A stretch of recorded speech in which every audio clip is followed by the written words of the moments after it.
A believer on the Day of Judgment. Rasul said about the Muslim. He said, on the Day of Judgment, لا تزول قدم عبد حتى يسأل. The believer who is a servant of Allah will not move on the Day of Judgment until they are asked about شبابه فيما أبلاه, about their youth and how they wasted it.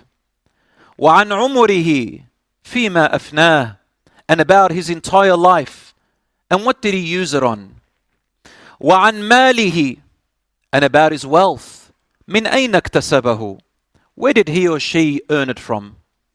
وفيما أنفقه, and what did they spend that wealth on. Two things. Where did you get it from?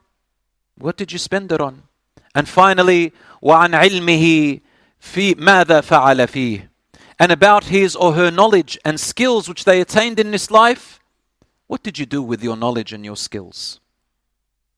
These 5 questions for every believer.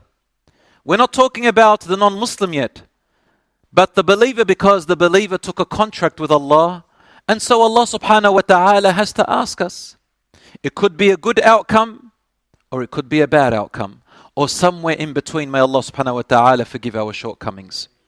My brothers and sisters, in the hadith it says that the first thing they'll be asked about is their youth before anything else. This is because the time of your youth, which is approximately between the time of puberty till about, some scholars said 35, others they said up to 40, or a little bit more than that.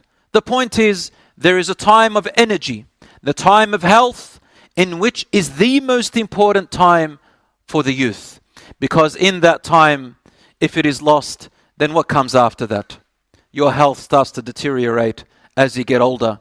And the opportunity to worship Allah and to start and be a proactive Muslim in this life, serving the community and helping the destitute and making your life better and all of that, it starts to come to an end as you get older, as we know.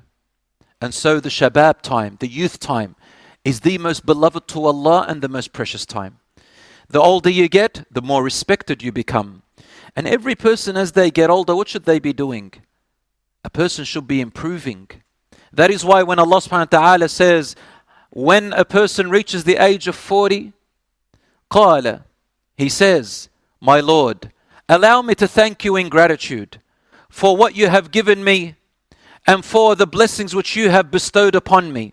And allow me to thank you and allow me to make dua for my parents who raised me up to this age. And then the person says, Allah teaches us this dua. In the Quran, after the age of 40, we say, توفني مسلما وألحقني بالصالحين. My Lord, allow me to die a true Muslim submitter to you, and let me be among the ranks, even following those who are righteous.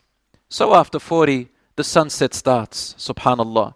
And as Yusuf alayhi salam said when he became the treasurer of Egypt, he said the same dua. He was over 40 years old and said, وَأَلْحِقْنِي توفني مسلما وألحقني بالصالحين.